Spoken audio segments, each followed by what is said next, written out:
Snake, there's an old Chinese saying, a scholar who cherishes the love of comfort is not fit to be deemed a scholar. Einstein said it another way. He said that only a life lived for others is worth living. Hey, what's going on, everybody? Shimmy the Sit Up Guy's back. Hello.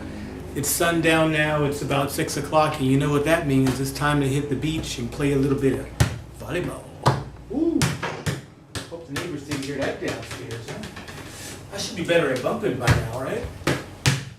Come on now. Bump, bump. Motherfucker, bump, bump. Anyway, just a pastime, just a hobby. Gotta do something, right? I never really was good at typical black African American sports, you know, basketball, football, whatever.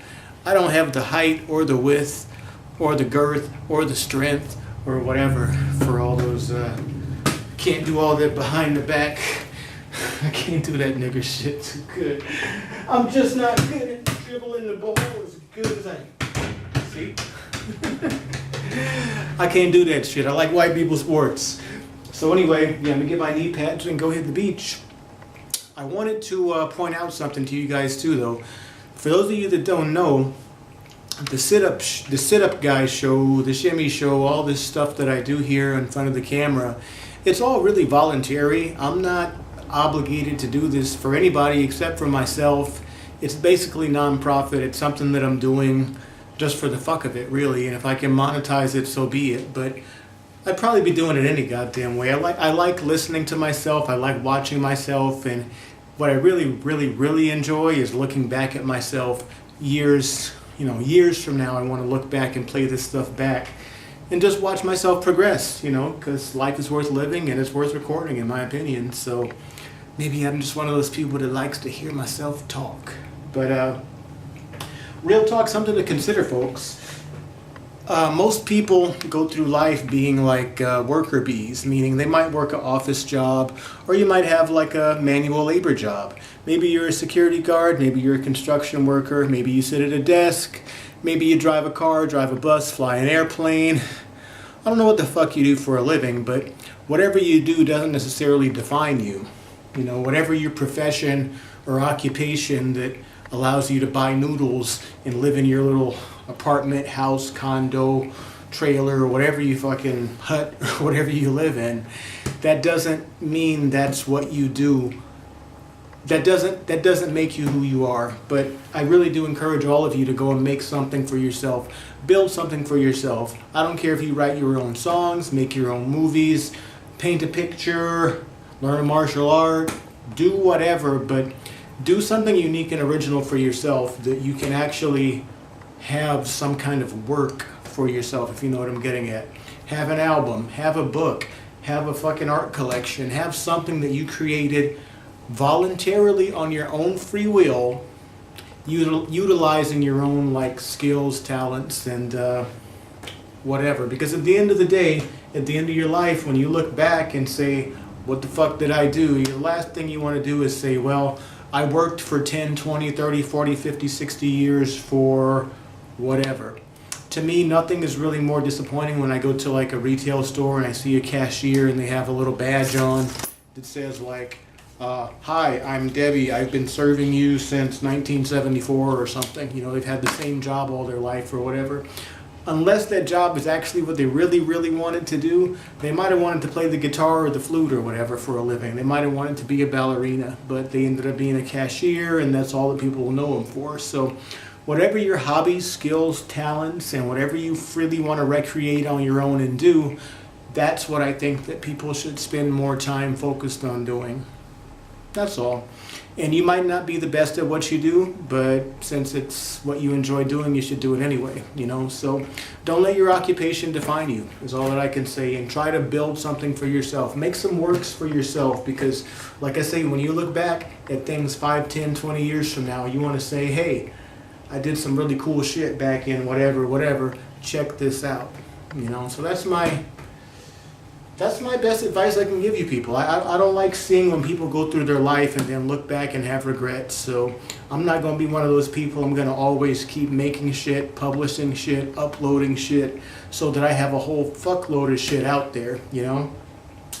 a lesson that I learned from history is like, I mean, look at the pyramids in Egypt. You know, they're still there. I mean, rumors say aliens built them or whatever, but regardless, well, I don't know. There's some theories on the pyramids that humans built them under the supervision of aliens or something like that. But regardless, they survive more than your lifetime. So it's important that you make some shit so that when you're gone, when you're no longer on this planet and you're no longer breathing, something has survived you. Everyone remembers people like, you know, your Michael Jacksons and your artists, entertainers, whatever. Whoever actually created and made something for themselves, your Eazy-E's, your Leonardo da Vinci's, your authors, your fucking whatever. Most people who have, put it to you this way. If you're a construction worker or a bank teller or you work in a factory, you assemble toys, you, I don't know, whatever the fuck you do, if you're not doing it for yourself and it's not your own company, pretty much nobody's going to remember you, really, for what you did, unless you're like the top in your field or something like that. And even still, you know, 50 to 100 years from now, the question is, will people remember you? What were you known for? What the fuck did you do? No one's going to care that you had a $7, $8, $9, $10 an hour job, or even a $50,000 or $100,000 a year job. It doesn't matter at the end of the day. What really matters is what you left behind and what you have left for previous generations to build upon. Future generations, I should say. So, for those of you that have kids, you know, it's better that you give them something to pass on. You might have a good job, but you can't pass a good job on to your kids. If you have a business, you can, however, pass that on to your offspring or whatever. And that way they can be at a higher level to start out at, and maybe they don't have to do some of the fucked up shit that you might have had to do in order to get to where you're at. It's really pointless if everyone has to like just deconstruct and start over from scratch generation after generation. I don't want to see that happen. I don't want to see that happen to my kids. I don't want to see that happen to anybody's kids. Every generation should get better and better and better, and should, at the very minimum, they should have to struggle a little bit less than you did. If your kids have to go down the same road and possibly through more hurdles and shit than you did, I'm going to say you probably fucked up and should have made some different decisions in life, because you should leave this place and leave this planet better than you had left it. Stop being so goddamn selfish. It's not about you. It's not about your cars. It's not about your little house. It's not about your bills or your credit score or any of that shit that's going to matter once you in a box, man. So do what you can. Leave something positive behind, and build something that's going to survive. All that I can say to you. If you do nothing but construct a fucking concrete wall and carve your initials into it, at least you left something behind that's going to outlast you. That's all that I can say. You know, and I'm sorry for all this talk about, you know, mortality and this and that and whatever, but I mean, for real, I see this happen every day, and as a nigga that's gone to so many motherfuckers' funerals, it's like, I always say, well, what did Joe Blow leave behind? What legacy did they leave behind other than a couple photos and some bills? You know, shit. So it's like, do something. Do something. Do something. Not just for you, but for other people. Do something for the world. Share your gift with the world. And if you're really only having contact with a few people in your life, you haven't really branched out, you haven't traveled, you haven't explored or whatever, if you stay in the same fucking city or area all your whole life, you're only exploring like 1% of the map of the whole fucking planet. You know? I want to see it all. I want it all, nigga. So I'm going to get it all. I'm going to share it all. I'm going to write about it all. I'm going to talk about it all. I'm going to record it all. And I'm going to upload it all. Why not? We all alive and we all breathing, right? So I'm going to the beach to play volleyball in Thailand. Up out of here, folks. Leah. Hey, morning everybody. Shimmy the Sit-Up Guy's back. Yet another beautiful day, I hope. It's like 7 a.m. Gonna do that run. And today I'm gonna bring the camera with me. I'm gonna actually take it off the refrigerator and carry it in my pocket. Even though I hate running with gear, I'll try to go to the beach and do something for a little bit of change of scenery. You know, you guys are probably tired of seeing the same fucking couch and shit in the background. So I'm gonna carry all this bullshit with me. Hopefully it doesn't slow me down too much while running. And yeah, we're gonna see what happens. But generally, I hate going out in public in the field. I guess it's like running around with like TV remotes and all sorts of shit in your hand. It's just awkward and you look crazy. But since I'm used to looking crazy anyway, fuck it. More shit to carry. All right, so let's go hit it.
watching Shimmy the Setup Guy. Please like, comment, and subscribe. Peace out.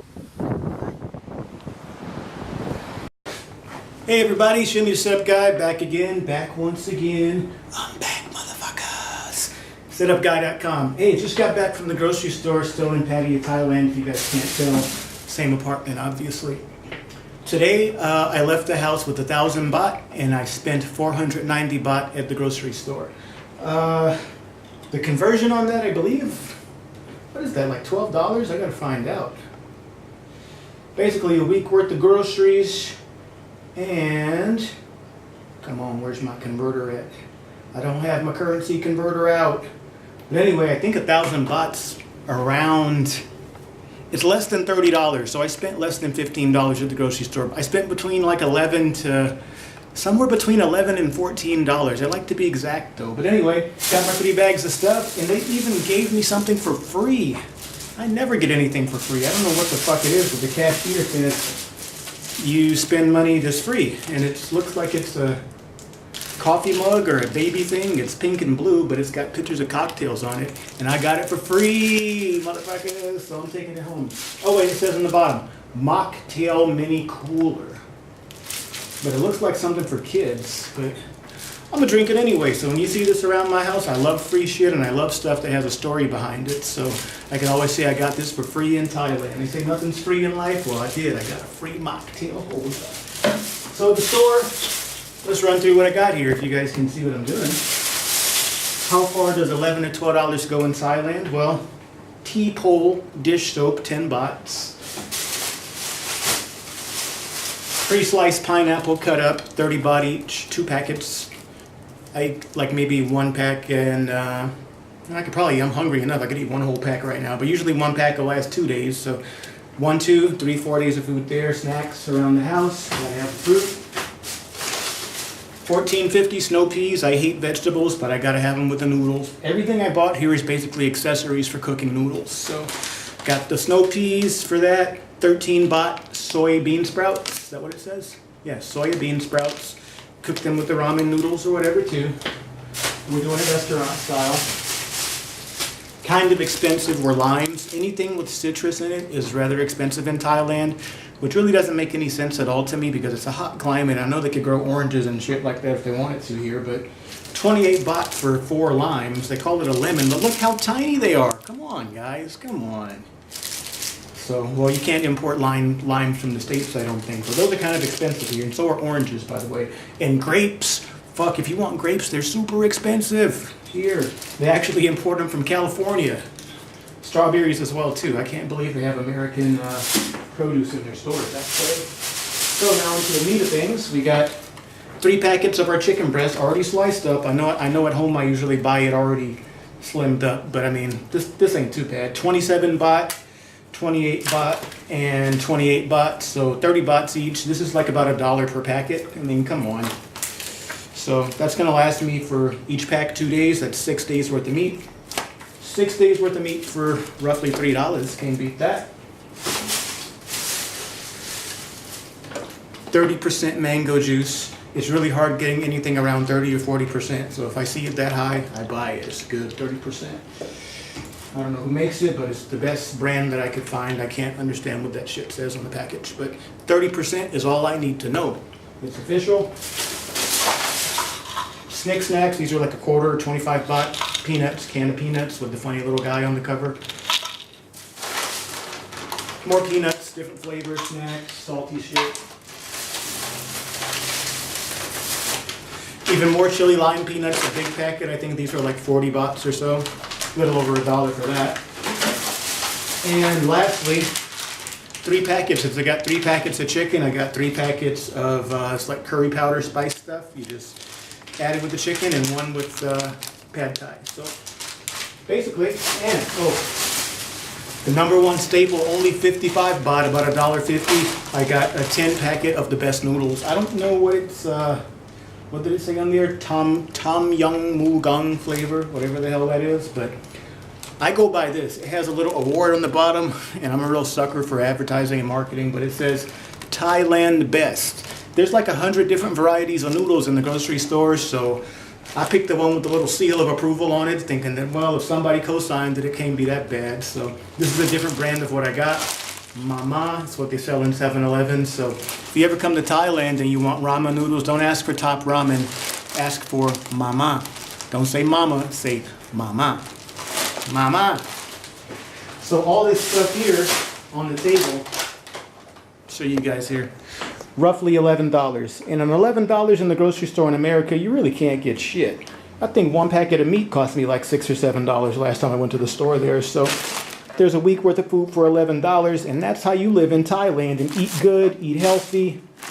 You don't have to like eat rice and water. You could eat meat, noodles, and everything else, and just realize that it seems like everything is a noodle-based economy here. Just noodles are the staple, and you add what you want on top of them. I do have some eggs in the fridge still. For whatever reason, all the eggs are brown here, and I'm cool with that. They taste great. I only eat the whites anyway. But so really, so long as you don't have an addiction to... Yeah.